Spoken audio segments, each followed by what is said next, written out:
Welcome to this edition of In-Depth Alaska. I'm Tracy Sinclair. August 1st marks 30 days in office for Anchorage Mayor Suzanne LaFrance. A few days before that milestone, our reporter Jonson Kuhn checked in with the mayor and talked about her first month in office. Here is an extended version of that conversation. We're sort of just looking at this as like a 30-day progress report kind of thing. Since Thursday, I believe, is your official first 30 days in office, I believe. That sounds right. Okay. All right. With regard to Fairbanks Street, this abatement, is this kind of like a preview of where things are headed, would you say? Well, first off, public safety is the most important job of our municipal government. And the situation at Fairbanks Street has risen to a level of dangerous activity so that it has been impacting the community around the encampment and those folks who are sheltering there. Sure, yeah. But are there tangible actions outside of Fairbanks that you're planning on taking with homelessness? Absolutely. Abatement isn't the solution to homelessness. It's a tool that, in particular with dangerous encampments, we can use to break up those camps.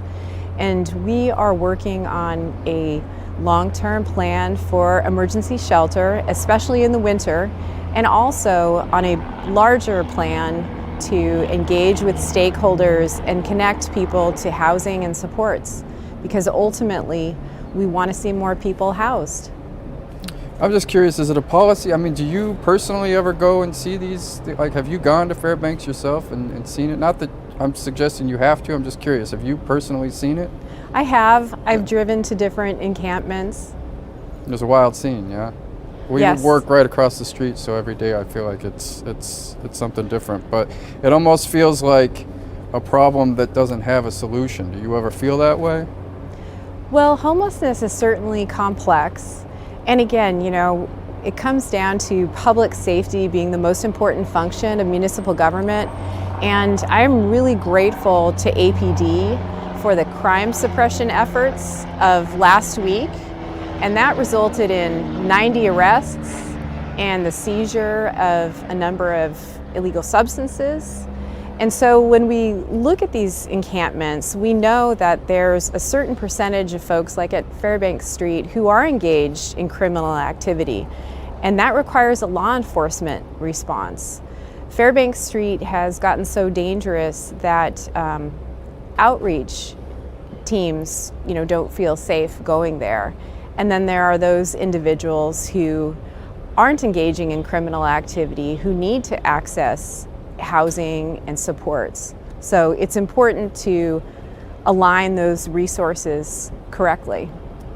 We were talking with Fish and Game this morning, and they want Muni to take into account wildlife issues when deciding what camps to abate. What do you think about that? Well, right now we're operating under the prior administration's policy, and we're taking a look at how best to align resources. It's a cross-functional team approach, so it includes Parks and Rec, the Health Department, the Police Department, and so prioritizing response is critical. And right now, those responses highly prioritize issues of public safety. Not that those aspects raised by Fish and Game aren't important, but we really are looking at it from a public safety lens. You had mentioned the prior administration. That's a good segue into one of my other questions. The Bronson administration's transition report to your administration. What concerned you most within that? I know that your report sort of mentioned staffing up police specifically, mentioned staffing concerns in general. Well, the consistent theme was the staffing shortage throughout the municipality and the threat that those empty positions, those vacant positions, pose to the municipality's ability to provide services that people rely upon. So, that's such a major focus right now for us, because having a stable and staffed municipal government is key to our ability to tackle some of these complex issues like homelessness that, as I mentioned, require a cross-team, cross-department, cross-functional approach to be successful.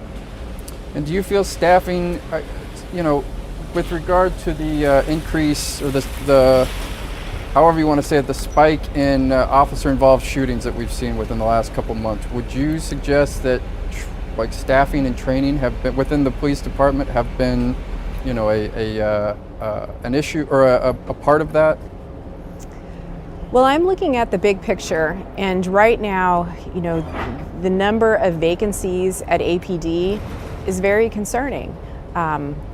Individuals are having to work overtime, and so that's a priority to ensure that our public safety departments are fully staffed up, and we are looking at those foundational aspects of municipal government to make sure that we've got that solid base. I guess in closing with this sort of, we're narrowing in on your first 30 days, do you have any sort of thoughts or statement you'd like to make just about how things have gone within that time?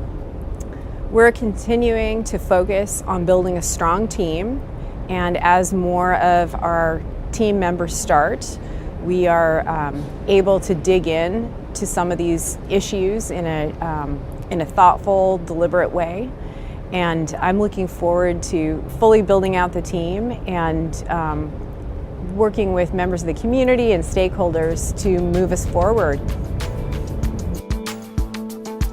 Thanks for listening to In Depth Alaska. Please like and subscribe to this podcast.